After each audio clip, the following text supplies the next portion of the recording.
welcome back to Dev Game Club, a weekly podcast in which two veteran game developers look at games from the past to discuss their relevance and impact today.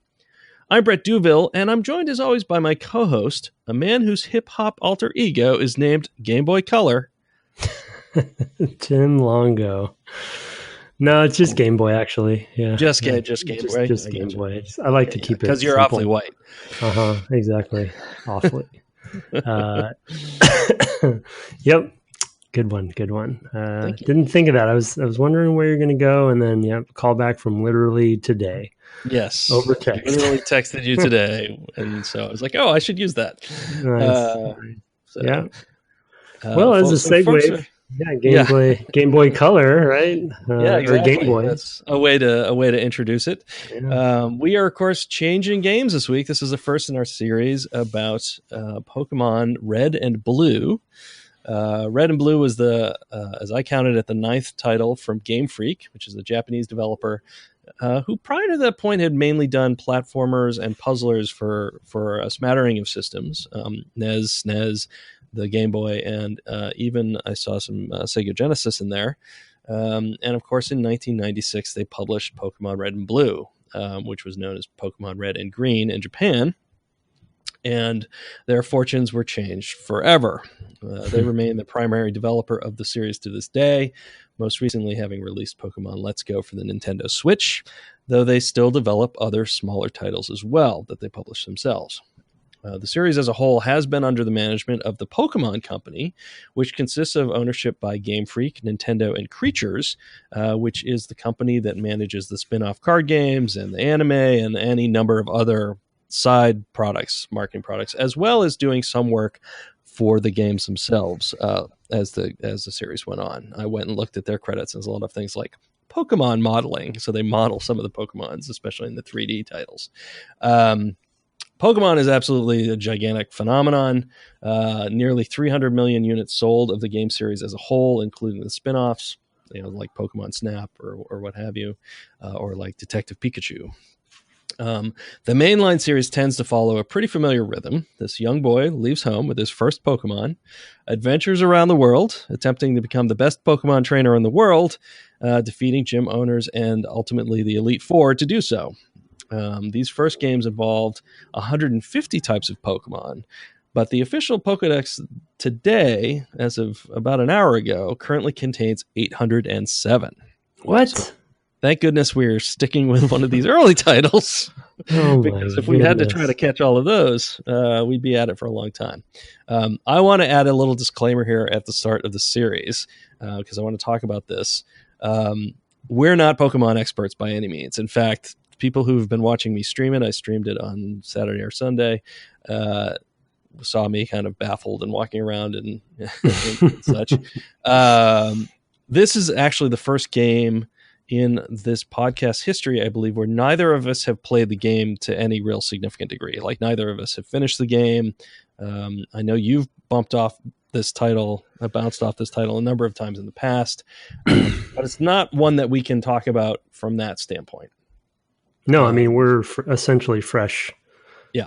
Fresh perspective, fully like newbies on this. Yes. Although I do play a lot more JRPGs than Tim does, and have played some games that feel derived from this, such as Ni no Kuni. And what else did I want to say there? I don't know. So let's go right into it. Let's talk a little bit about that year. I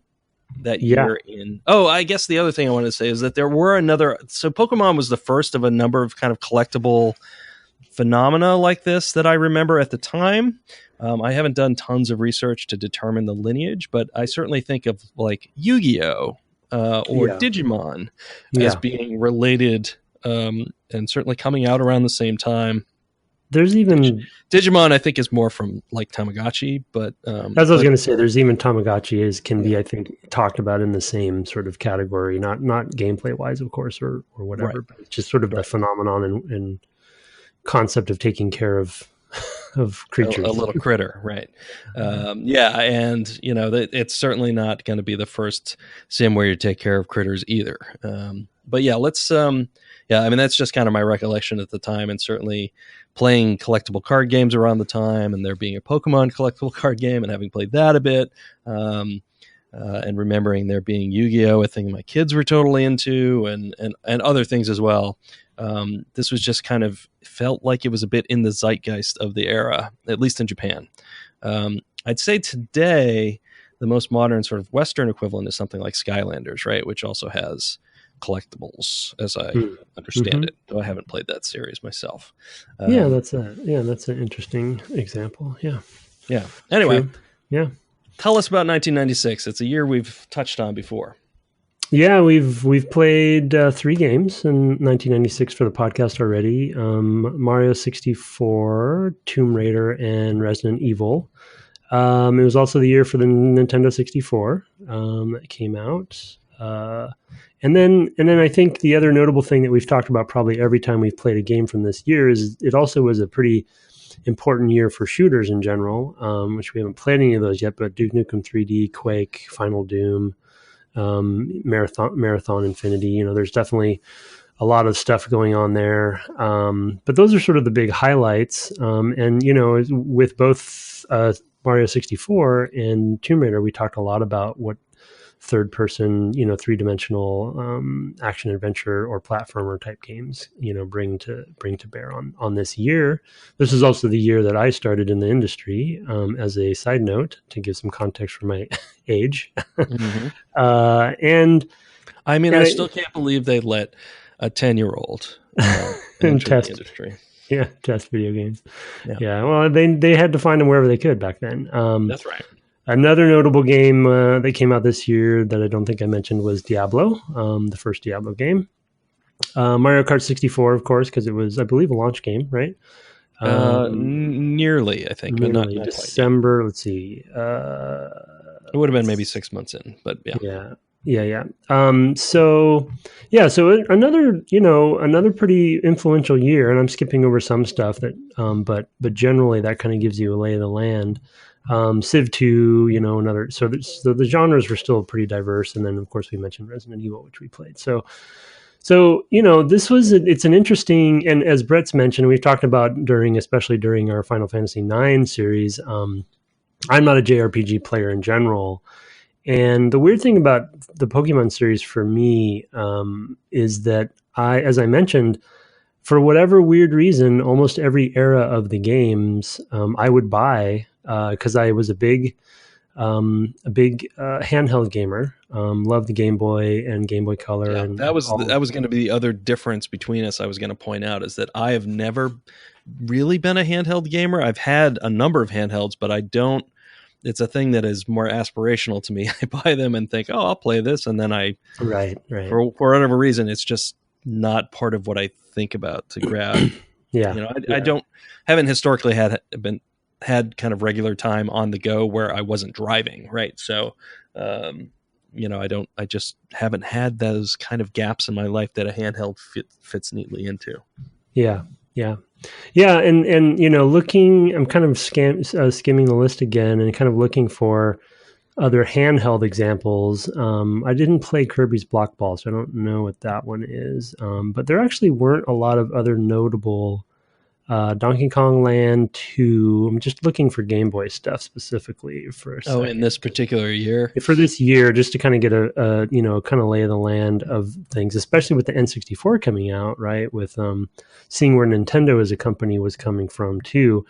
And, Nintendo in its very interesting history has always committed and doubled down to handheld gaming. And I think the very intriguing thing talking about Pokemon with this series, as well as what's the reason we're playing it right now because of Pokemon Let's Go and such is the Switch, right? So you have this sort of interesting lineage of something like the Game Boy, which at the time, though fidelity wise, obviously not exciting for whatever reason. I remember still getting mine, which was a gift, and just being blown away by it. Having this handheld Nintendo console. And it did extremely well for them, even though it was this originally, just grayscale, rendering technology or what have you. With games like Metroid 2 and Link's Awakening, Link's Awakening specifically, as Brett knows, was one of my white whale games, which I did eventually finish. But that is a beast, and it's just amazing that game even fit on the Game Boy, on one of those cartridges. It's astounding, really. It's quite a game. And so the Game Boy as a movement, kind of started them on their journey. And I just think it's interesting to see where we are today with the Switch. It's sort of like the Switch is, or sort of their ultimate realization of the vision they've had all along, in a way. Sort of this convergence of handheld and higher fidelity, console sort of mentality. Obviously not 4K or anything like that, but still, it can hold its own. I just think it's fascinating too, and I just had all these weird flashbacks when I booted this up on my 3DS, because it's obviously emulating the Game Boy version in black and white for me, and I just hadn't played that in a while, so it's interesting to sort of see. And I guess it didn't dawn on me that this game came out the same year that the N64 came out, so they were starting to get into 3D-dimensional rendering as a company. So they still were, having games as influential as Pokemon coming out on a Game Boy at the same time, which is just fascinating sort of dichotomy to me.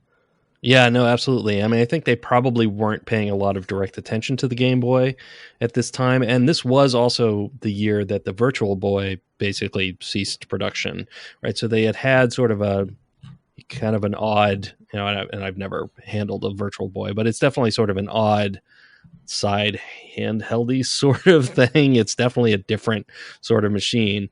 And you could sort of see maybe they probably knew already what they had, because, Game Boy launched with a couple of good titles, including Super Mario Land, and then in the US it had Tetris as well. Tetris was that was the big one. System seller for Game Boy for sure. Although that also appeared, I think, on the probably, I guess, the SNES, and I think you could play it there as well. Although I never played it that way. I always played on computers. Anyway, my point being that it felt like a side business that kind of exploded on them, I think, with the Game Boy after the Virtual Boy was so unsuccessful. The couple of Game Boys, the Game Boy and the Game Boy Color, have sold. They're a top tier console, if you can call it a console, at nearly 120 million units. That's enormous. That's a lot for a handheld device. So yeah. And it also, I feel like, was one of the best examples of how they started to iterate on their hardware. You know what I mean? Because there were so many, you had the Game Boy Color, you even had some interstitial examples like the Game Boy Light, which I had, I collected them for some weird reason, even though I didn't use them all, and had all of them at some point. And you had that little mini one. You had a mini one. I still have the micro. Yeah, the Game Boy Advance, and the Game Boy Advance went through many cycles. So they were not afraid to iterate on hardware, which a lot of people weren't doing, at the time. Yeah. And now we're starting to see that come back, but even in the big consoles. So they were experimenting, and did they know what they had with the Game Boy? Probably not at the time, but it was just such a weird. Even the sense that it was black and white, I think for a lot of people, it felt like a step backwards somehow. But for me, there was something magical about just bringing it with me. I mean, it took like 6 AA's, and it was kind of ridiculous on batteries. But playing Tetris, man, that was just like mind melting kind of stuff. So, but then as a comparison, playing something like Link's Awakening, and then now Pokemon. On the same thing, on the same console, is pretty impressive. And it had a lot of interesting features as well. The game, I'm still just kind of talking about the Game Boy.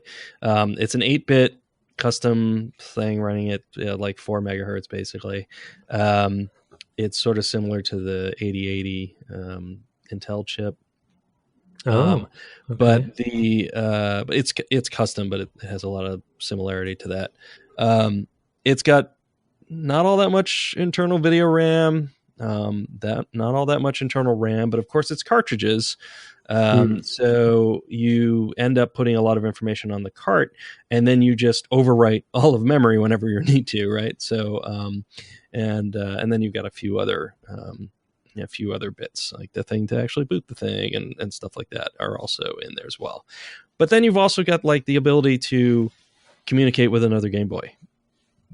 Like in the very first one is, it's possible just to link this up with another one, and go as far as to 16. I'm reading, which is amazing to me. I didn't know that. No, I did do it from time to time, and I forgot that Pokemon even had that feature too, which I discovered last night playing. So, I mean, I had the link cable, and and they continued that, right, with the future consoles, and kept doing for it. sure. Yeah. I mean, we played a couple games that communicated with, I guess, the GameCube and the game. I guess would have been the Game Boy Advance. Game Boy Advance, yeah. The link cables there. Played the Crystal Chronicles and the Zelda Four Sword game. Are both games that we've played in that way. So we have, like I said, I've always had one. It just I don't find things that I have time to play on it. So I don't think you're alone in that sort of the allure of it, right? I think a lot of people would get it and play it very, very intermittently and kind of dabble, it's hard for, when you have a higher fidelity console, especially with like something like the N64 coming out, right? It's hard to pull yourself away if you're at your house. But there was this romantic nature for me of this sense that I could take it anywhere, even though I usually was probably just sitting on the sofa playing it. So. Yeah, no, for sure. I always also played it with an adapter. So I bought an adapter and just plugged it into the wall. So like, even when I can go places with it, I'm just in the habit of, tethered. This is a thing that I do. I'm tethered somewhere. Exactly. Yeah. Well, and, not to say that it's a direct lineage, but, mobile gaming today on our phones, right? There's even some of that spirit in there with some of the ones that are very specifically for phones, which I very much appreciate. And I don't want to give Game Boy all the credit for that kind of stuff, but there really is that sense of playing on the go, and even some of the design sort of thinking behind that and how you think a little differently. And some of the games like Metroid 2 and Link's Awakening, they're not, they're designing basically NES games at that point. So it's not the same thing, but something like Tetris, and I would even say Pokemon, right? Which is a turn-based, slow paced, not like a Twitch game, right. So it's very conducive to the Game Boy, and that sort of paradigm is very conducive to mobile gaming in general. And so I think you can see some of those influences, even if they're light, all over the place, even today. So, Pokemon. So anyway, important console, and certainly in one of the more important series to come out of it. I thought I had read somewhere that this was basically the number 3 series of all Nintendo, I guess, because I'm not sure where other things slot in. So don't quote me on that. I don't have a citation. That was something that caught my eye at some point, like last week, and I have not retracked that down wherever I read it. But it's I guess you could say it was super effective. Wow. Did you have that primed up? That was just on the fly, huh? No, I'm just right there. I'm right there with it. I'm in it. I'm in the moment, man. Jeez, wow. I'm ready to throw out my Pokemon. Nice. So let's dive in a little bit to the structure of the game and the structure of the combat. Of course, I already talked a little bit about how many Pokemon there are and the sort of collecting of it. But we should probably talk first about just kind of the setup. I gave it a little bit of just like, well, you're this kid and you're going to go off into the world. I have to assume, sir, that when it came time to name your rival, the grandson of the professor, that my name might have come up. I thought about it. I left it as Red. I did. Oh, wow. No, I named it Tim. yeah. Okay. Well, that's fine. So that means it's blue for you, right? Because you're playing on Red. Is that how it works? That I'm playing on Red. I don't actually remember what his name was prompted to be. Okay. So I just kept everything as default. I'm boring, and that would have been a good idea. You're right. I missed opportunity. Yeah, I named it. I named him after myself. I named the hero after myself, and I named. I've been naming all the Pokemon as well. So I've got no. What's your theme, or are you just kind of randomly? I'm usually just playing on the names. Like I have a Rattata who's named Frittata. Okay. And I don't remember at the moment what I should have written down some of the names. People were enjoying that I was naming them, but I don't actually remember the name of the name. Yeah. Of it. Well, that's good that's probably entertaining for the stream too. So yeah, no, it's fun. Probably wise. Yeah. Yeah, because I did that with Final Fantasy 13, which also allows you to name them, but you can't name it anything you want. Probably in the age of streaming, that's not a bad idea. But it like gives you a list of names, and so for a while I was picking new names for things, and then I was just like, "This is dumb because I can't name it something that means something to me. I have to name it, from some subset." But I love the JRPG thing of just anything you want you can rename. Yeah, and they do that in some Zelda games as well. You don't have to be Link.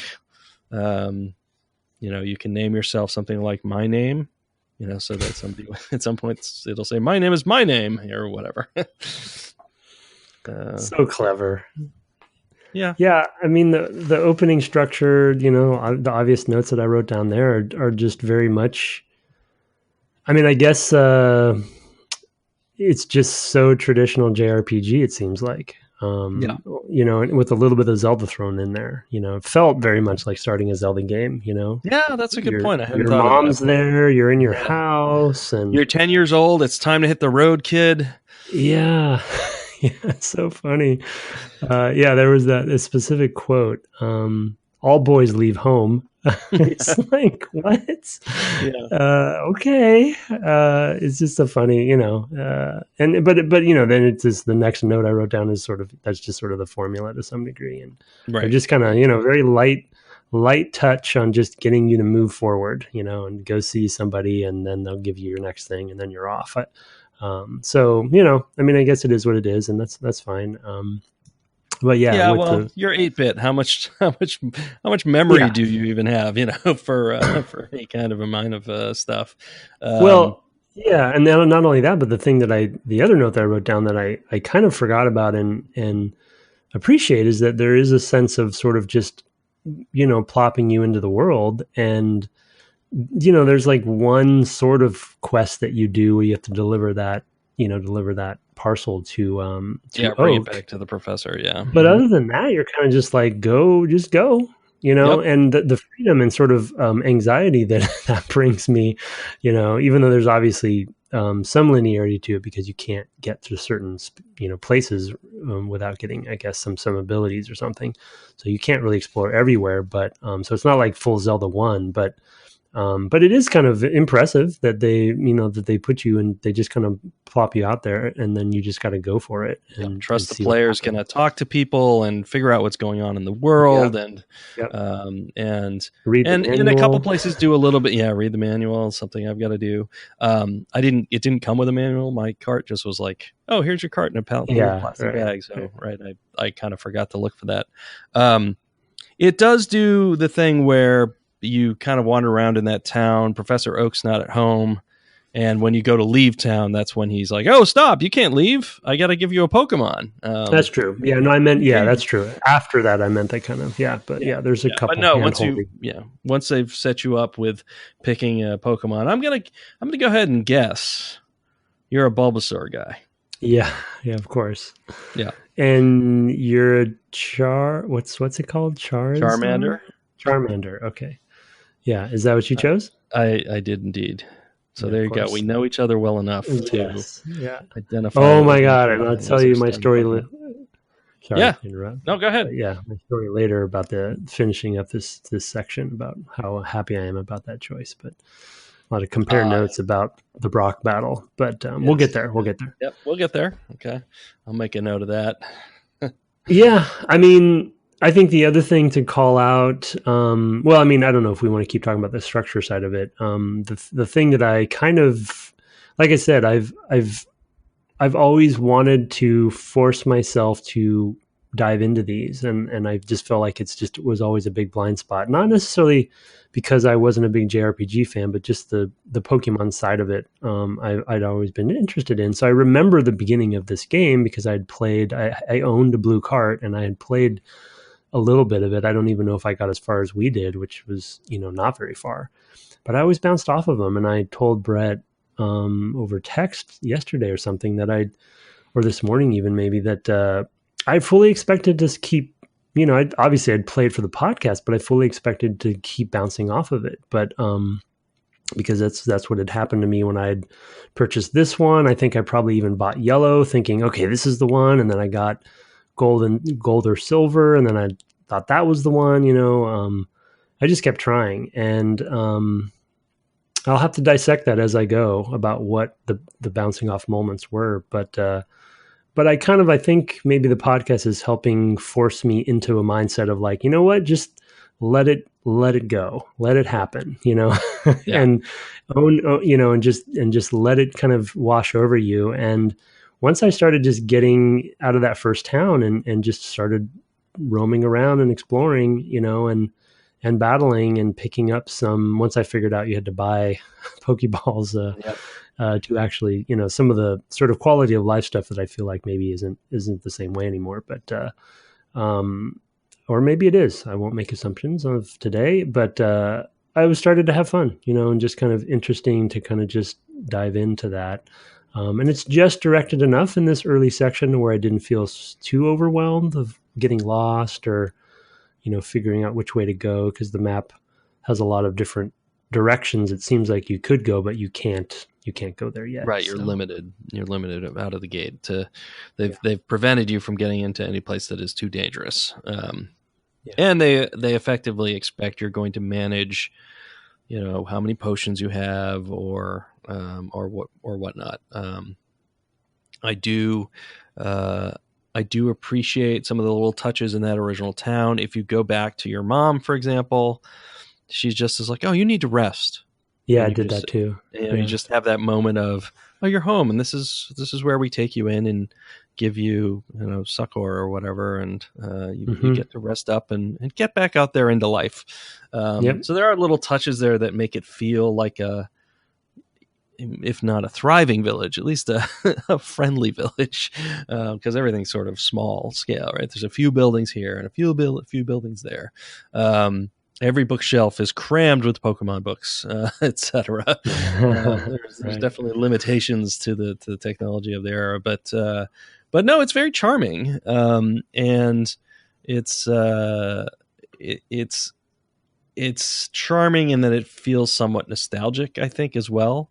I gather that one of the creators of the game based this on his experience as a kid as being a bug collector, an insect collector, that was sort of a hobby of his. And that is sort of a through line on some of the most popular games in sort of the Nintendo oeuvre. Miyamoto often talks about this game or that game was based on some personal experience he had, that Zelda itself is based on the feeling of adventure he had when he just discovered a cave when he was quite young. And I don't know, gardening was the Pikmin example. And I took up gardening and came up with the idea of Pikmin. And it was kind of interesting to see that carried through here to something that Nintendo is not directly responsible for, though they kind of are now. So I like that too. Yeah. Do you, I should ask you this pre-show so you would be prepared, but from a JRPG standpoint, what sort of lineage / trajectory were they on at this point? And the reason I'm kind of to pre-segue, I kind of want to talk about, I think one of the the bouncing off points for me, which I probably talked about with Final Fantasy IX series as well, is it tends to be the grinding for me. And though I'm having a good time so far, and I had some really kind of not revelatory, but some pretty interesting moments happen to me in this first session that really like, it wasn't like I get it, but it was very close to that I just hadn't had before with Pokemon. I was like, and so I sort of had that like aha that intrigued me to keep going. But my worry is that I will start hitting the grinding wall where I will hit some.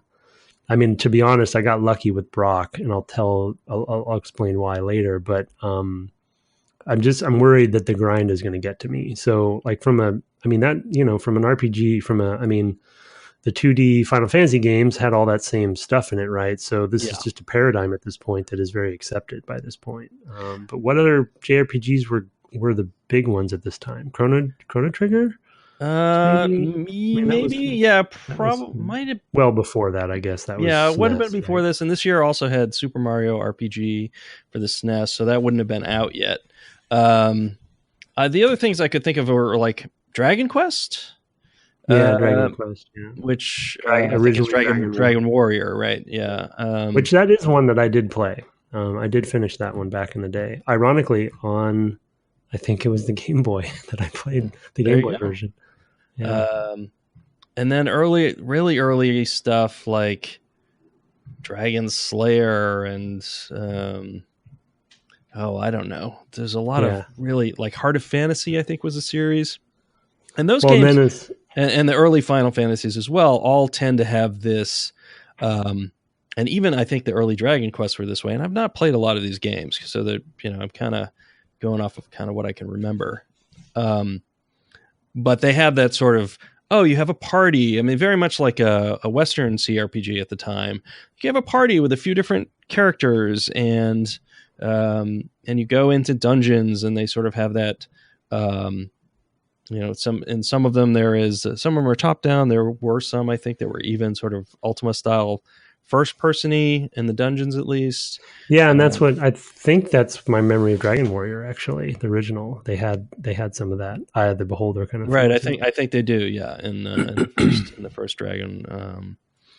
But I mean, this like structurally, there's similarities. This has similarities to this what my understanding of the SNES sort of era of JRPGs, right? With that sort of like the way that it opens and then sort of exploring around, and you know what I mean. It feels like they're influenced by that to some degree, and then the Pokemon obviously being the biggest innovation vector, I guess. Yeah, for sure. I would say that's definitely true. I mean, I think that's really that's kind of a hallmark of that era of RPG design generally, not even just in Japan. I think that's generally true. And I think in the West it was more, and like I said, I don't think I've played a lot of those early JRPGs. I think Phantasy Star is another one.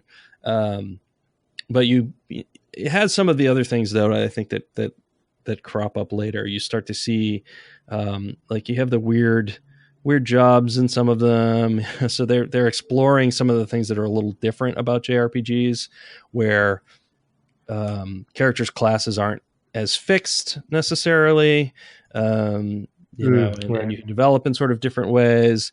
And there's more, I guess in JRPGs, a lot of what you have are sort of the status effects and things like that are not as common in Western RPGs of the time.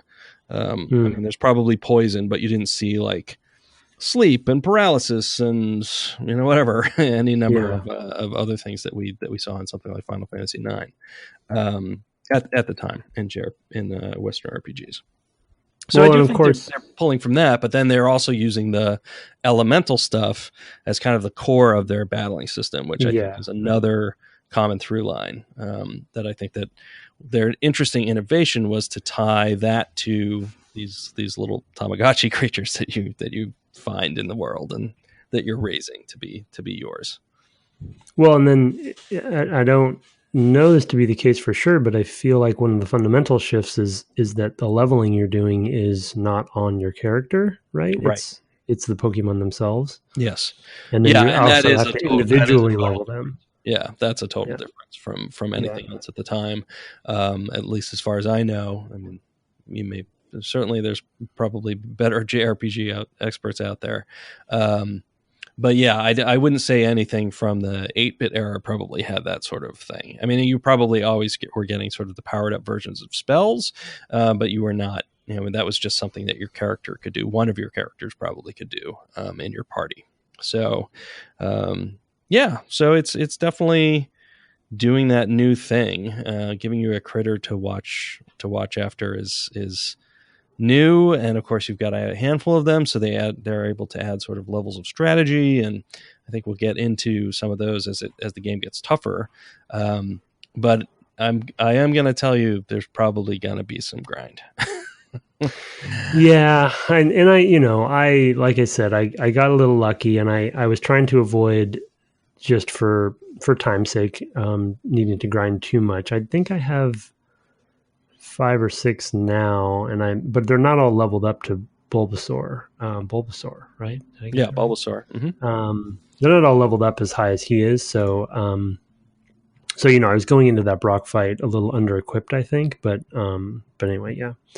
But I can see it coming. Yes and no, because you have Bulbasaur. That's the type that is effective against Brock. I guess you can tell your story. I was in a position where Charmander has no elemental effectiveness against any of Brock's critters. So you had to just I picked the one out of the 3 that you can start with that is not good against Brock. Right. But I gutted it out. I made it through. So you just had to do it the brute force old fashioned way. I just had to do a lot of his bigger attack and manage. I think I had several of the other Pokemon faint, which is also a nice cute touch that I like. You're not killing the Pokemons; they just faint. Yep. Yeah. It's just the tone. The tone of the game is very consistent, and you can see their approach on what. I don't want to say like what their audience goals are, but what their audience goals ended up being, right? And it fits very well on the Game Boy, right? And it's a good kids sort of entry level point. But then I can see, even with just 150 and sort of starting to get into and kind of dissecting some of this stuff more in earnest this time versus any other time that I've started these games, especially with the rock, paper, scissors design, like the depth. And with each one, as they level up, having multiple different abilities, the depth is going to be crazy at some point, right? So I'm not only the grind, but I think the other thing that's going to hit me as a prediction is just the overwhelming statistics of it. Yeah, and the charts, and that's exciting to me to some degree because I do like that in sometimes in games. So I think I can get there. But yeah, specifically with Brock Battle for me. I was leveled up fairly well, but I knew that I probably couldn't take him down in the brute force way. And I just luckily had leveled Bulbasaur up to, I'm going to say maybe like level 14 or 15 or something. And he had just gotten, I think it's called Vine Whip. Okay. And that just literally like there's that little like, trainee that's right out front in front of Brock that you fight first. Yes. Who's like warming you up, who doesn't seem to have a name. And so I leveled him up on that fight, I think. And so then I went into Brock and I was like, well, I'm definitely going to lose this. I'm going to have to go out and adventure some more. But I thought, I'll try it out. And so I was like, well, what is this new ability got? Vine Whip, one shot. Both of them. Ouch.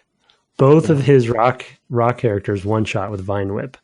And I was like, whoa, okay, now I get it. That's what this is about, right? So if you can find those and you put the math in, together and figure it out, it can really yield some amazing results. And I just happened into it and lucked out, really, right? This was not based on any skill. Yeah.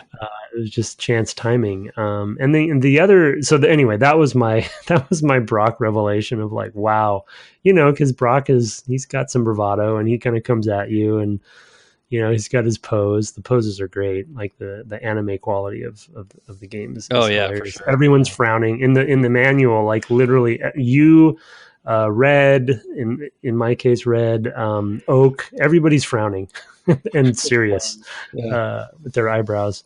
So which is funny because that's not. I mean, I've seen a few episodes of the TV show, and it's not what I think of as being the tone of the series. I don't know. I made a small note of it. It's a weird. They're taking themselves seriously. But Brock thought he had it locked down, but literally one shot for each of them with this vine whip. So I'm starting to get it. I'm starting to understand, sort of what I need to be thinking about differently than I probably in the old days just kind of came at it from a very traditional perspective, and Western RPG or Dragon Warrior kind of RPG perspective. And I didn't take the rock, paper, scissors elemental stuff seriously enough. And so I think if I can dive into that, I will enjoy the game a lot more rather than resist it.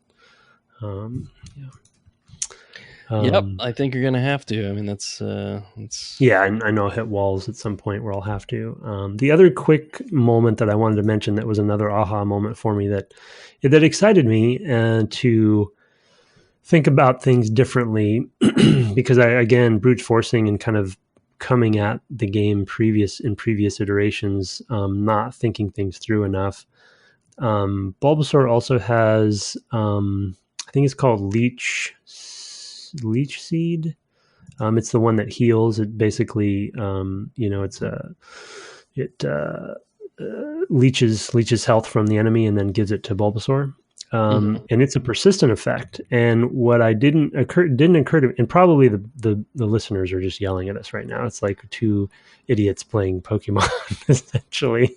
Like, wow, guess what can happen? Vine Whip's really good against rock creatures. And they're like, oh, rolling their eyes. Anyway, the other revelation, which people are going to yell at me for, which makes obvious sense. I just never thought to do it. I would put the leech ability on an enemy and then swap out, and that enemy still has it on him because it's a persistent ability, and then they would give health to the next Pokemon or any Pokemon that I would switch to. Oh, that's cool. So you're sort of chaining these together by having one Pokemon put a persistent ability, debuff on the enemy, and then swapping to another one so you can chain them together. And so that sort of strategy. Because I would always just go down the line, right? It's like, pick the first one. Okay, if they didn't make it, I'll go to the next one, not thinking to combo them, Yeah. So that's another sort of minor revelation for me of like, okay, there's two really important strategies that I just always neglected and therefore, probably didn't enjoy it as much as I should. So, yeah. Yeah, no, I'm glad you were able to dominate with Brock. I definitely I went in there. I had difficulty with the first one and then with Brock, but I was much more leveled up. I was like 25 with my Charmander, maybe something like that. I can't tell you exactly, but I did a lot of just kind of walking around and battling just out of curiosity. And one thing to be aware of, there are points in this game where you need a certain amount of money to continue the game. Get into places, and so it's something to be aware of like, make sure you always have, somebody said, make sure you always have around 500 Pokebucks because it's possible to break the game. You'd have to, like, you can sell back your items, I think, and so you don't get money from battling wild ones. No, all you can get when you battle wild ones are the Pokemons themselves by tossing a Pokeball. My big one thing that was kind of different for me is that I actually ran into a Pikachu fairly early. Oh, delightful. It got away. Oh, because I knocked it down to a fair amount, and I threw out a Pokeball, and it kept escaping. I threw out two, I think, and it escaped both of them. And I asked the stream, and they said, "Yeah, there's a chance." But those things were expensive, and I didn't want to, want to have, wasted them all on this thing. I don't know how frequent they are. And somebody who wasn't watching live but came to a later stream of something else said, "Oh man, I was feeling for you when you couldn't capture that Pikachu because that's so rare that early in the game to run into one." Oh shoot! And it's gone, right? I mean, it's I missed my chance. There are that is one thing that we'll have to talk about at some point. But there are some things in this game that are very rare to happen.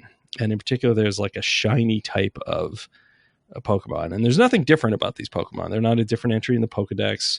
They just have a different graphic. Huh. And apparently there was a 1 in 4096 chance or 1 in 8192 chance, I can't remember which, of that happening when you got a given Pokemon. So there are people who grind just reloading and entering battles to thousands of times to try to get the special shiny versions of these things. And that is a thing that they kept for a number of games. And I remember... So it's in this one, you're saying? As well. It is, I believe, in this one as well, yeah, that you can get one that is special in this way, that it's got a different visual, basically. Yeah. I mean, I mean, I think it ties right into that OCD, of the lab. Like, I've got to get the shiny one, the extra special one. And I had some concerns about that. I don't know if that'll happen, but I just was like, if people are doing that, like, you probably threw it in there thinking, oh, this will be a fun lark, it'll be fun, for that one person who finds it out of 4,000 people or whatever, that this happens to. Little did they know. Yeah, and little did they know. But certainly they knew after at least one or two titles that the people were going to be insane. Well, I think it's a pretty important part of Pokemon Go as well. So there's it's a similar thing where there's I don't know if they're called legendaries or they're I think shiny version or gold versions or something that people trade and stuff. Yeah. So I mean, that's a little bit of a fear of mine in a kind of a good way, because as I think I've talked about plenty in the podcast, I'm a big World of Warcraft player, and not a lot, but there's a fair amount of things in that game that I do from a collection standpoint only, that I don't like transmog or mounts. Like, you only need one mount so why do I think I need all the mounts? So, and then also a special Hearthstone mount. Yeah, exactly. That's because I played 10 hours of that. Yeah. Thank you very much. We got it. Game success. I tricked you into helping me with my obsession. But and then of course they have a whole Pokemon system in that game too, which I've done some with. So yeah, I mean, I get it. I totally get it, and it's sort of exhilarating to hear that you actually had a Pokemon or a Pikachu appear so early. Yeah, isn't it neat? And yeah. Yeah, I guess I didn't realize how special it was. I was like, "Oh, that's cool. That's that's the one I recognize, right?" And I don't know that this early it was that big a deal, but maybe it was because it could only show up kind of rarely, sort of early. I mean, like, I don't really know the origin of why Pikachu is the special one. I think it's really just in the anime.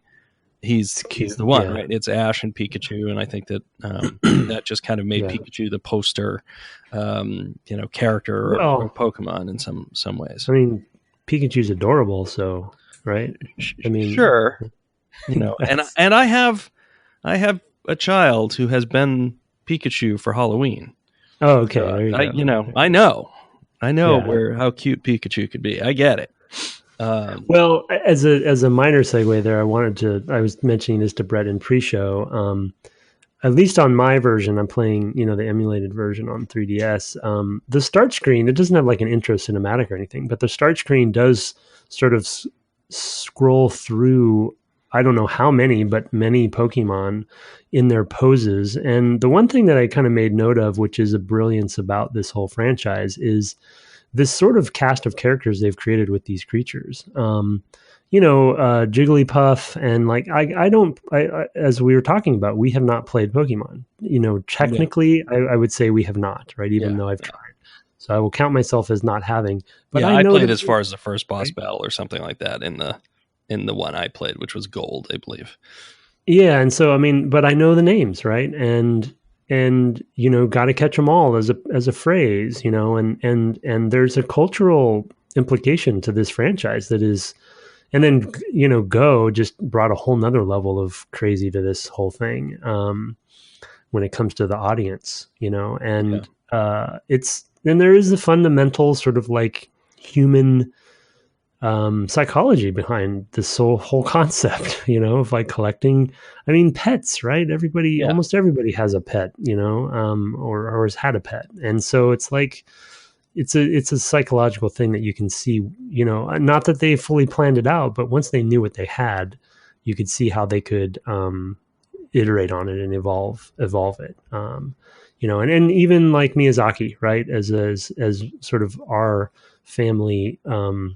Sort of Japanese animation influence, because Lee's never been into other anime, or she's not even much of a gamer, but she loves Miyazaki stuff, right? So Totoro and Kiki and and all of those films have a similar sense, so you can see it. And Kiki, of course, is a very similar kind of structure of the story as well, of leaving home when you reach this tender age of like 12 or whatever it is that you right. A very similar sort of thing. And I don't know, child labor laws must be very different in Japan.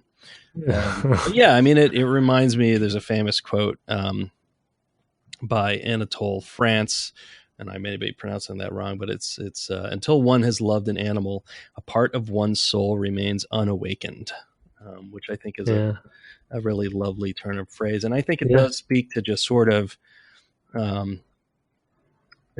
French poet.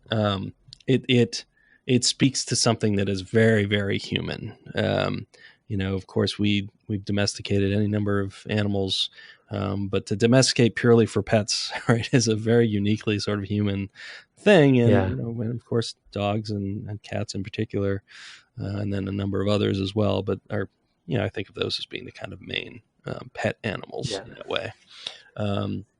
They awaken something in us, and it's a natural fit to have video games that they kind of play on that. And I think you're right that character design goes a long way to make you interested in them. I definitely had people on the stream saying, "Oh my God, I haven't seen this version," because there's been, I guess, 7 generations of Pokemon games in the main series, or maybe 8. I guess the 8th generation is next year. There's another Pokemon coming up for the Switch next year. And the people were like, "Oh yeah, that's what the whatever looks like in this, this year. I forgot the great pose that this particular Pokemon, has." Of course, all of it is kind of washing over me, but people have a long history with this. It's also when I taught a course in game design, these were students who were in their early 20s, and that was that was the game they all had in common, was Pokemon games. Yeah. That's what I was going to say is, the generational aspect of this series in particular. As I said, this game came out when I had started in the industry. So, and so different generation for sure. And you hear a lot of our generation kind of talk about it in that way of sort of like, I just don't get it, and I've tried, people like Jeff Cannata and Christian Spicer come to mind from DLC, and, even though Christian has gotten into it and we're, of similar ages. And so, it's interesting. And that there's, I'm trying to, what's the equivalency for us though, when it comes to a similar sort of generational, I guess D&D is one that comes to mind, right? Yeah, for sure. Where there's a common language there that, of course, that one persists in new generations it persists because early game developers were also playing that game, and so it made its way into video games as well, particularly in the West. For me, and I know some of our contemporaries, particularly Reed, who we had on the show, I don't know, a couple of years ago now, is Zork. I was going to say the Infocom games. And Zork in particular. Yeah. Yep. That's a good example. Yep, for sure. Yeah. It's just fascinating. And I kind of, I guess I'm surprising myself on sort of how excited I am to keep going. So I hope that stays. I hope that keeps up. And I hope I don't disappoint the audience. Get it beat out of you. Yeah, exactly. Where I kind of make that turn. We'll have to see. We'll have to see where it goes. Okay. So. What do you say we take a quick break? We'll come back with a little feedback, including a singing review. Oh, yay. All right. Sounds good.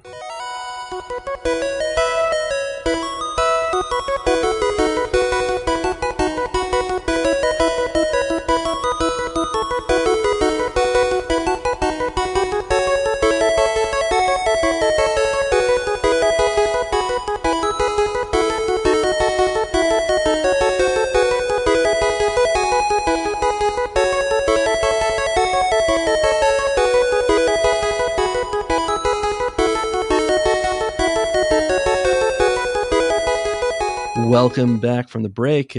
Before the break, I teased the singing review. Now, we've had a couple of these for people who haven't been listening to the podcast. These are reviews that we got via iTunes or the podcast app, I guess. That somebody has written as a pastiche of a song that we may or may not know. The first one I picked up on, the second one I did not.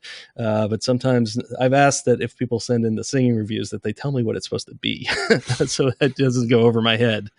But this is one I think even Tim would get. Let me, me. Okay, you ready, sir? Yeah.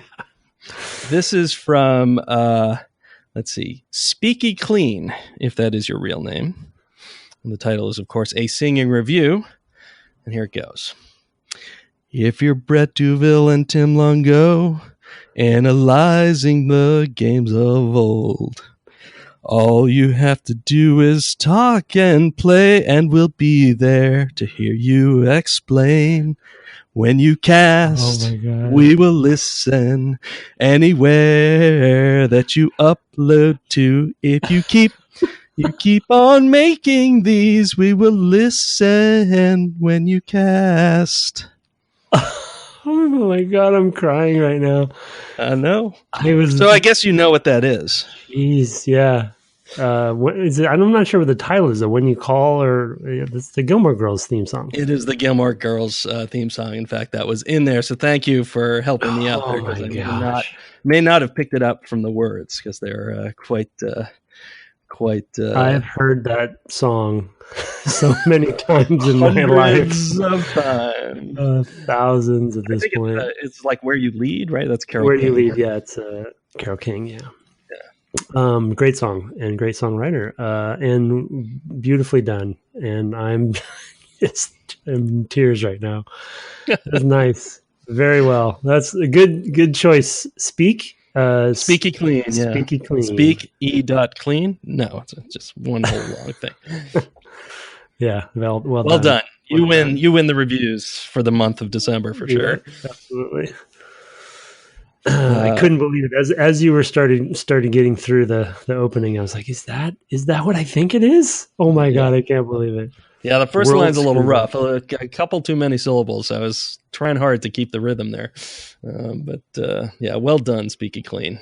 Mm-hmm. It's not your fault that we both have 3 syllables in our names. Okay, well, let's turn to email feedback and questions and things like that. We get these at devgameclub@gmail.com. We try to read everything we get on the cast. If it's not obviously just a sort of question for me to reply to, I do try to reply to everything that we don't read on the cast. So you should hear from us. Anyway, go ahead. You have the first one from Lucas. Okay, subject is GTA 3 and quote-unquote gamer memory from Lucas Rizzoli. Has he written it before? He has, and I should say I know Lucas a little bit. I've met him in person once before where we were Twitter buddies, and he also mentions Cameron Kunzelman, who I know somewhat well. I've spoken to his class. He's a professor, and one of whose games I wrote an intro to. So, sorry. Yeah. Anyway, no, that's fine. Go ahead. You're speaking cats. Yes. Your home Pokemon. Yeah, my own Pokemon of the dogs are in a state right now, so I apologize to the cast if you hear some random howling as their owner has left the apartment. Okay, so thanks for continuing to record episodes and share your thoughts, experiences, and responses to old games and our emails. I appreciate DGC, not only for your expertise and good humor, but also your honesty and willingness to confront the good, bad, and ugly of older games. I was reminded of a short video essay from Cameron Kunzelman. How do you say it? Kunzelman? Yeah, Kunzelman. Mm-hmm. Kunzelman on gamer memory and GTA 3 particularly. And he has a link that I'm sure Brett will in the show notes. In it, he points out that, and he has a couple quotes here, history has mostly been kind to GTA 3. It lives on in fond memories as a distant relative, contemporary, well-loved game, but it is just that for most of us, a memory. Second quote, gamer memory is a collective memory. It allows us to create hierarchies of taste and skill and of ability and of privilege and to root them in the very heart of our enjoyment. It papers over problems in favor of the mock universality that deifies venerated video games like GTA 3. That's in part why games clubs and podcasts that go back are so interesting and perhaps important. This is now not a quote. This is from Lucas. And perhaps important that are not only about tracing lineage and influence or sharing war stories, but also opportunities to re-examine our own memories and expectations, to find gaps in what we feel and recall that we overlook, and to find how our tastes and understandings of ourselves as players, personal, cultural, and professional, have grown or changed. Anyway, cheers. He has a couple PSs here. PS, I cannot find the very first part of the oral history of Republic Commando anywhere. Seems to me the video is no longer on YouTube. Any chance you have a link to it you could share, or that it could be reposted? Wanted to share it with the colleague from the beginning. PPS, did you notice that Republic Commando is now backwards compatible on Xbox One? So yeah, good. Thank you for that email. I think that is before Brett hits the PSs.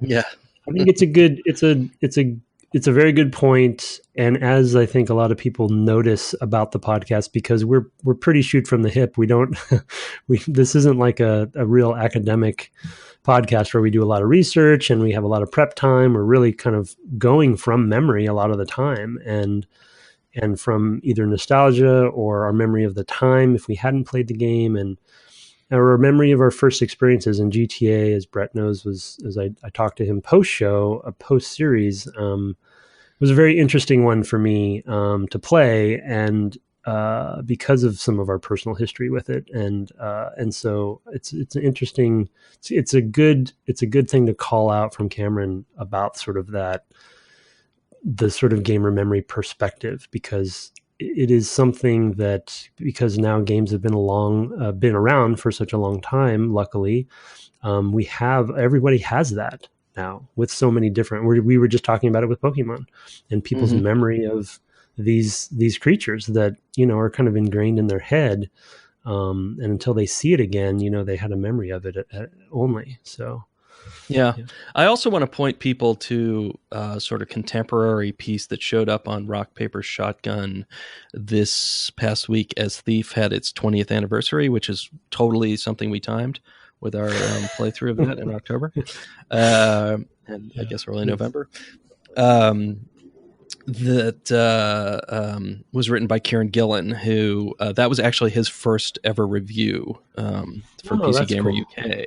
Cool. And it's a really interesting thing to read because it is sort of an indictment of being a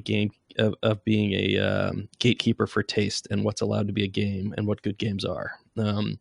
It's very interesting to read from that perspective.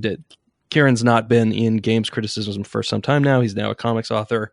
But I sort of think that is sort of somewhat tied to this gamer memory idea that Cameron mentions and discusses in this video essay. And again, I'll put links to both of those things in the show notes. So yeah, interesting things to think about. It's kind of sobering. Especially in light of some of the culture wars that have sort of swirled around gaming, especially in the last few years, just kind of what some of that means and what that does to, both those who feel welcome in games and those who don't. And I think that's kind of some of what we were getting to in GTA 3 for sure, and some of our reaction to it. For my part, I always want to enlarge who plays games, and if that means they play different games for me, that's fine. And I want to try not to turn them off from doing so. So yeah, it's a big complicated ball of wax, and certainly for AAA getting more and more expensive, at a certain point, it's like, well, we really need a bigger audience, or we're going to have a lot fewer AAA games as well. So a lot of stuff wrapped up in those sorts of issues too. Anyway. Yeah. What about those PSs? Yeah, so the PS is so the oral history of Republic Commando, the first part I took down because I guess it got big enough that Columbia, who owns the soundtrack, had a DMCA takedown warning to me because it uses about 9 seconds of John Williams music at some point in the video, and an algorithm somewhere matched it and decided that I was infringing on their copyright. I would argue that it's fair use. I'm commenting most of the time. Nobody is coming to that to listen to the John Williams music for sure. And yet I could not get a human being to look at that and go, oh yeah, sorry, this is not a thing. So I just took it down because they were going to turn off my YouTube account or something. Wow. I have not had any plans to repost it. I might do so now because if it's kind of blown over, it had been linked on Kotaku, and so it had tens of thousands of views, like 70 or 80,000 views or something like that. And I think there's a point at which the algorithms come for you because you could be monetized or something. I don't know. You're making money off of that 9 seconds of John Williams music. And I had checked in with David Collins to ask, is this a thing? The other ones didn't get takedown notices, so I just left them. But after that, I kind of had a bad taste in my mouth about the whole YouTube thing because it's all the algorithm in quotes. And having just read a good book about algorithms in our lives, I kind of think about this a lot. Anyway, I have been alerted to the fact that Republic Commando is now backwards compatible on the Xbox One. I assume you have as well. Yes, yeah, definitely. Yeah. We talked about it immediately at work. Obviously, yeah, it's exciting, and yeah, I'm glad people can continue to play it. So that's I love that. It's not the case really with Starfighter or Jedi Starfighter. So you can play those if you have a PS2 and a copy, but the PC version is not the version to play. So, and I think Jedi Starfighter you can play backwards compatible as well on whatever that PlayStation thing is. It was one of the first ones to show up there, but it's not. It's also the streaming thing. Yeah, whatever it's called, PS Now maybe something now, like that. Yeah. I tried to play Soul Reaver that way, and it was not a great experience. Yeah. Anyway, I have one here from Esther Olson, and she writes, "Crime simulators are not norm breaking." Dear Brett and Tim, sorry, what was that? Crime simulators are not norm breaking. Okay. Dear Brett and Tim, wanted to say something in response to a letter from the last show, which called GTA 3 punk rock for breaking norms. I would argue that encouraging players to steal cars and hurt random bystanders is not norm breaking. Watch any one of the acclaimed movies which inspired the game, and you'll see men steal stuff and hurt people. Little amendment there. That kind of behavior is expected and labeled masculine. It's normative. So if punk rock means breaking norms, then I'd say GTA 3 is decidedly not punk rock. Regards, Esther. I also wanted to note, I believe, I could be wrong about this, but I'm pretty sure this is the first time we've had an email from a female listener, which kind of goes to prove my point in that I think I mentioned in that same episode. I feel like maybe we've had. We may have, and I'm not sure. Yeah. But you're right. It's still rare. So anyway, yeah. No, I mean, no argument there. I did think it was a good point that it hadn't occurred to us that, of course, being so referential of films and the behavior in specific films, it definitely is not doing something new there. We have another email kind of on this topic that we'll get to later. But yeah, something that I appreciated hearing. Yeah, that was good. Thank you for sending that in. Yeah, I thought a lot more about that afterwards, but and had some additional thoughts, but I'm kind of, I think I'm going to move on. Yeah. You opened that can of worms and now you're like, you know what? Yeah.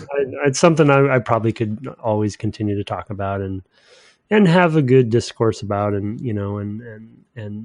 debate. And so I'm, maybe when my energy comes back on that topic, but I appreciate that email. That was a really well put, succinct way to put it. So yeah, absolutely. So thank you for that, Esther. Mm-hmm. Okay. And I gave you basically, I wanted to point this out, and I made a note that you don't have to read, but I remembered. This is from the second quest, this next one, and it was both about GTA 3 and about Pokemon. There's a lot in the GTA 3 part, so I've actually just trimmed to the Pokemon to look forward, and so that's what I have here for you to read. So second quest, I will reply to you via email. We've had long emails from you in the past, so I will probably reply to you in the next few days. But let's read at least the Pokemon part. Okay. So this is from Second Quest. Looking forward to your Pokemon series. I've checked in on the franchise a few times over the decades, Red, Silver, and Pearl, and I'm really tempted to add Moon to the collection, but never made it too far into the games. Something that became abundantly clear when I tried to upload my Pokemon Red characters into the N64 Pokemon Stadium through the transfer pack peripheral, only to find, to my dismay, that the game's default rental Pokemon had higher levels, level 50, than any of my own. That sounded like Greek to me, so I wonder what he's talking about there. Despite that, I had my Game Boy Color gear all ready for Pokemon Red, including a scaled down color laminated type chart that would fit into the carrying case made by testing the copy center services at my job at the time. Good work. It sounds like they worked. Anyways, I'm going to take this opportunity to unpack the game cart from that same carrying case and make use of that same type chart and pick up my original save file that I probably haven't loaded in 17 years and make another run at it. Though I'll probably be spending a lot of time wandering aimlessly trying to remember where everything is and what I'm supposed to do next, I figure I'll be able to get my bearings by the time you guys catch up to wherever I left off at. The only difference is I'll probably spare my AA batteries and make use of the Game Boy player on the GameCube rather than the original device, unless I happen to find myself an opportunity to play it on the go. Ready to pokey like it's 1999. Right on. That's awesome. You should keep us posted, I think, as you're going, if you stick with it as we're playing. Cause yeah, I'm curious. He actually sent in a photo, and he's got one of those canvas Nintendo Game Boy carriers. I'm sure you remember these with the Velcro things. And I still have the core. Of course, you still have one. I still have mine for my main Game Boy, for the original Game Boy. I had one for the. I still have my original Game Boy, which was like a little backpack. Yeah. Yeah. I had all of those too, but I got rid of everything but my original Game Boy and its carrying case. I even had the printer and the camera, and you were really into all that stuff. Oh man, yeah. So you could transfer stuff from. Again, I can't even. I'll have to reread it to even figure out what.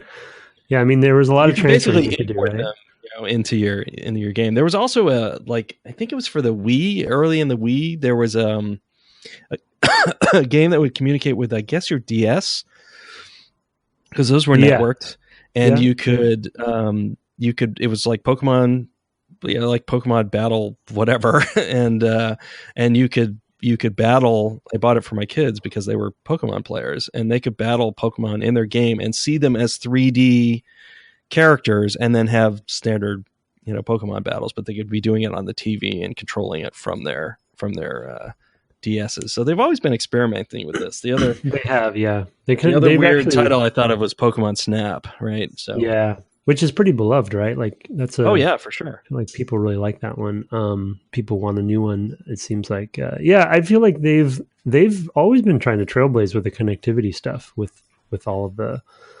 Because I think it's naturally makes sense, because you have this sort of collection of creatures that are kind of have a their own ID. That I made a note.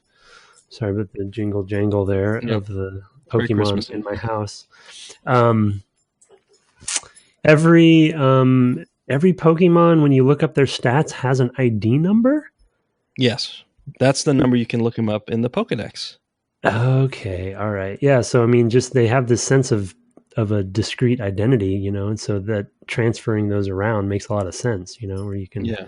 have this collection that's sort of persistent. And that was the case. I mean, that was the case because between red and blue and yellow, right? Like, there's some Pokemon that are only on those carts, Something right? like Isn't that the that, or the case? Where starting there's like Pokemon are one slightly of the different, or yeah, I think, and maybe you have to like if you want trade with 100, them to get, yeah, if you want to get 150, I think you have to trade via the centers, right, right? to do that. Yeah. Again, everyone's yelling at us right now, Right. describing how it works. So we'll have to do some more research on that. I wonder. I don't know. We'll see where we get. I guess there probably is no way for us to trade each other, though, in this case, because We're not going to be in the same place anytime soon. I mean, I could send you my cart, but you'd have to have 2 Game Boys and a connector. We'd have to do it. Yeah. Modern era. That's why we need to play. Maybe we'll play Pokemon Let's Go at some point. Yeah, I thought about maybe just do a playing bonus a little bit episode to talk about it. Yeah. All right, I've got one here from Scott Richardson. If that is your real name, sounds pretty fishy to me. No, long-time listener, first-time writer. You guys seem to have stirred some things up by taking on GTA 3, but it made for a very good series. I remember being a bit put off by the idea of the game when it came out, but was pretty quickly sucked in after actually playing it. My brother and I still sometimes quote Chatterbox to each other. It got me thinking, though, if the goal was to create a living, breathing, quasi-realistic city and then let players loose in it, was there any way it wasn't going to be a crime simulator? It seems like one of the first things people would do is to check to see if they can run down pedestrians, as morbid as that sounds. It almost seems like you'd have to lean into that in order to have a viable game, especially in 2001. Granted, I don't know if that was their initial goal or not, and obviously there are problems beyond it simply being a crime simulator. But I'm curious to know what you guys would do differently if making a city-based game was a project you'd been on back then. Scott. Well, I mean, there was another game at that time that tried to do this, and that was Streets of SimCity. It's maybe 2 or 3 years later than GTA 3. It was not a success. And basically, they allowed you to drive in any SimCity city. That was kind of the selling point, was that you could take any SimCity game, any SimCity save, I guess. I don't remember this. You don't remember it? It was like hotly looked forward to, and then it came out and was not looked forward to. No, I don't think it was bought. And I think Maxis was acquired maybe actually while it was being finished. And it might have been the first Maxis title after they were bought by EA. In any case, it basically created from those, from a SimCity layout, a actual city, and you could drive around it. And I think there was some racing in it and things like that. I think those sorts of things are kind of a natural fit. I don't recall whether you could run over, and did no research to find out whether you could run over pedestrians.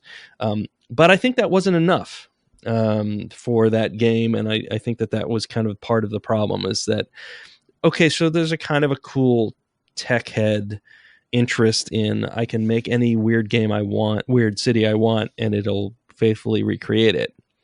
That doesn't necessarily translate into anything, right? Yeah. I mean, it's really a tech demo at that point. Yeah. So, I mean, to his question, like while playing the game and doing the podcast series, I thought about the sort of what would I do differently various times, and I probably could go into anecdotes of things, but I mean, I think I said it. Another one too. Yeah, I think I said it a few times during the series, but he's right that there's a lot of natural inclination in any game where you have pedestrians or NPCs of that kind, where players will stress the system to see what they can do, because it's an agency based medium, and that's fine. It really comes down to what the repercussions are for doing so. And they have some with the escalation system in GTA, but as an example, when you get busted or when you even get wasted, you're instantly respawning back, not far from where you were committing the crime, and the repercussions are not very heavy. And in fact, as Brett mentioned multiple times, which I didn't really fool with too much, they sort of incentivize you to get your wanted level up, because it creates the chaos engine. You get more, the tank comes out, there's different reasons you might want to do it just from a gameplay standpoint as well. So they even encourage it. And the way the pedestrians work, they even systemically have them jaywalk while you're driving, right? Yeah. That was a or choice. Even jump directly in front of you. Yeah. So it's like, that completely agree that it was bound to happen, but it feels like at least that they also intentionally made choices to, to edge it into a certain sort of direction, which, So again, I don't want to, I'm trying to close this chapter of my life down for a bit. But I think I'm using those counterexamples because I think there's things you can do in the design to encourage a different kind of city simulation experience. And I haven't played it. Yeah, I mean, in how many times have you seen a scene in a mob thing, just whatever, where they've done something bad and now they're trying not to alert the cops? They're not going on some crazy rampage. They're like, oh, we did this bad thing. Now we have to be very quiet, drive the speed limit, not draw any attention to us whatsoever so we can get off the street, right, and go to the mattresses or whatever. There is a different story you can tell that leans into the same fantasies even, that doesn't involve the mayhem. So, which is not a judgment statement I'm making. I'm just saying that there is. No, they're just different ways to have different goals. Yeah. So, yep. The other one I thought of while you were talking was Crazy Taxi. Was pretty much at the same time. Yeah. Right. That was a Dreamcast launch title. It also had been in the arcades at the time, I think running basically on something very similar to Dreamcast hardware. And that's a very different sort of game as well. That's purely the time challenge. Can you memorizing the space, and that's a game you can actually beat as well. I don't know if you remember people doing that at LucasArts on the Starfighter team, but somebody did it and unlocked the rickshaw or whatever that you can play the game with at that point. So, but that's another one I thought of. Yeah, that's a good example. And I mean, when you're making a video game, as Brett can attest, you literally have control over anything you want to do with it. If you want to make the pedestrians not being able to be run over, that is technically something you could do. Yeah. It's just sometimes it might be weird because I definitely was going to hit that pedestrian because the game, just got him out of the way programmatically. Yeah, it might look janky sometimes, but it's possible. Anything's you just have to it's what your goals are. For sure. So and the other one I thought of, which I haven't played, that I've always been interested to see what they do with it, and it's not really a great example because it's so stylized, but the Lego folks made that open world city simulation, Lego City Undercover. Yeah. Are you a cop in that one? You are. Well, you're a number of things because it's a Lego game, so you can change outfits and do the different things. But it's basically GTA. People jump out of the way and they get out of the way. Can you hit pedestrians and they fall into pieces, or do you? No, I don't think you can hit them. I think they always get out of the way. Yeah. And you are playing a policeman, if a kind of humorously somewhat incompetent one in some ways. Sure. It's it's a Lego thing, so it's got kind of its own flair. I played it with Andrew Kermsey, actually, as co-op. So we were both running around the world and doing things cooperatively. And it's fun. It's actually a very amusing game. It's got that Lego thing of you switch a costume and now you can get into a place you couldn't before to maybe find one of the, I don't know, there's a million collectibles in the game and different things you can build and all the Lego stuff. And so it is more a Lego game than a GTA game, but it is a Lego. Not quite a simulation, so it's not the best example. Right. No, it is not. It is not a simulation. It's very sort of like, and a lot of there's story missions, but a lot of the sort of other content you can do is just exactly where it is. It's not programmatically driven and things like that. There may be exceptions to that. They may have like a cab thing as well that I didn't notice or anything like that. But no, it's more It's less about driving around too. I mean, you have to get places, but there's a lot more of just being the character and doing the character's abilities, depending on what outfit you're wearing. So a lot of level stuff as well. So not kind of an interesting hodgepodge of like, oh, there's an open world that you can drive around, but then you get to places and there's specific challenges to do in those specific places and things like that. So a little different, but cool. I mean, it was fun. It was a mindless way to spend a weekend. So, yeah. All right, I'm going to do one more that's kind of short. It's a PS2 memory card. It's from Ben from Iowa, whom we've heard from before. Hello again, Ben. He says, I'm finally caught up on the GTA 3 podcast. Well, almost. Still wrapping up 4 as I write this. I just want to say that I was incredibly interested in the story of how game devs had to write the game just to make a save file to the memory card. For something so quote-unquote simple gave me a deep appreciation for the complexity. Truly fascinating. Looking forward to Pokemon. Are one of you playing Red and the other Blue? I have played the original so many times I think I could play along mentally. Will you touch on Yellow? Thanks, Ben from Iowa. Yellow? That's another color, right? Yellow, I guess, came along maybe it was after. It was after, but not a lot after, like maybe within a year or so. I think so. I think it's just it's the Pikachu edition, right? And I think it okay. That's why it's the yellow, and I think it's the same world structure. I think it's similar Red and Blue. It's just a Pokemon list difference. Okay. By like 1 or 2 or something. Okay. So the listener should correct me on that. And I believe that Pokemon Let's Go is based on largely Yellow, but again, Red, Blue, and Yellow are all almost very the same similar. game. Yeah, very, very similar. Yeah. The world is the same and and such. So. Yeah, but one of us is playing Red and I'm playing Red and you're playing Blue, I gather. Yeah. Even though we won't be able to trade because you're playing on the virtual console. Even if I could send you the cart, I don't know what you'd do with it. Yeah, again, I don't know if there's some sort of, it's probably, you probably would have had to have played on the virtual console. I mean, you go to the gym or whatever and they have all that stuff pops up. Oh, wow. So I don't know what you're connecting to if you press those that's buttons. Wild, huh? Yeah, it's pretty wild. Yeah, no, I was anyway, touching on the other part with the memory card. It was wild for me to think about that, even like, oh yeah, what a hassle that was.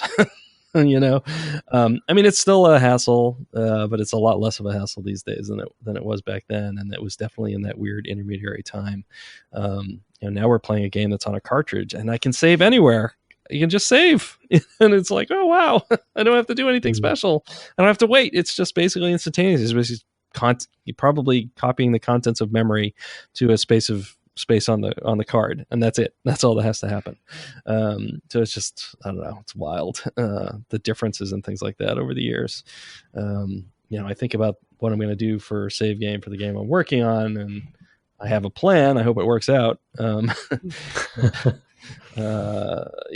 mean, that's always, it's funny because the things that you have to do for games are often just the things that are the most annoying things to do and have to do, and like that you have to support a certain thing because of the platform you're on, or because of very specific expectations that people have, or X, Y, or Z, and yeah, the PS2 memory card was no exception. So, and more of a hassle than most, to be honest.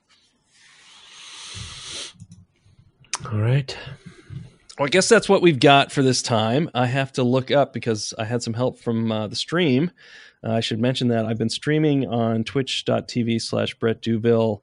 I generally try to play the games that we're doing for the cast on the weekends, but as it turns out, this week I'm going to have family over the weekend, so I will not be able to play this weekend. So I will probably play Wednesday and Thursday night. So the day this comes out and the night after, I will play the next part, which is for us to get into Saffron City, where I hear the grass is green and the girls are pretty. Oh boy. So get into it or get defeat into the it. gem? Nope, just getting into it. Because after that, we're going to do all 7 badges. Oh. But we have a couple weeks because we'll have a break. Oh, okay. Because we'll have our end of year episode. Makes me feel better. So it should give you a little time, and you can get away from your family and those weird pets you have to steal some time on your handheld.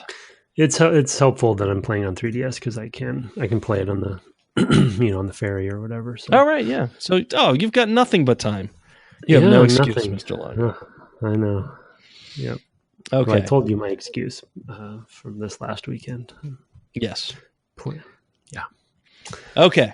Well, I guess that's about what we have this week. Thanks so much for joining us. And you can, of course, follow the podcast on Twitter at @DevGameClub, which I watch over. And you can find Tim at Tim Longdo Jr. with the JR at the end. As I mentioned, I have been streaming games at twitch.tv/Brett Duville, no underscore. And when I'm not playing whatever we're playing for the cast, I'm usually playing some sort of JRPG because they're long and they actually don't take a ton of attention. So I can interact a lot with the audience and chat. So come by, say hello. Love to have you. I try to do several weeknights, and then on the weekends I try to hit the podcast game, whatever that is. We, of course, love to have every review we get on podcasts app via the iTunes infrastructure. And, of course, you can send us email at devgameclub@gmail.com. I hope you get out there and catch them all this week. Talk to you later. Good night.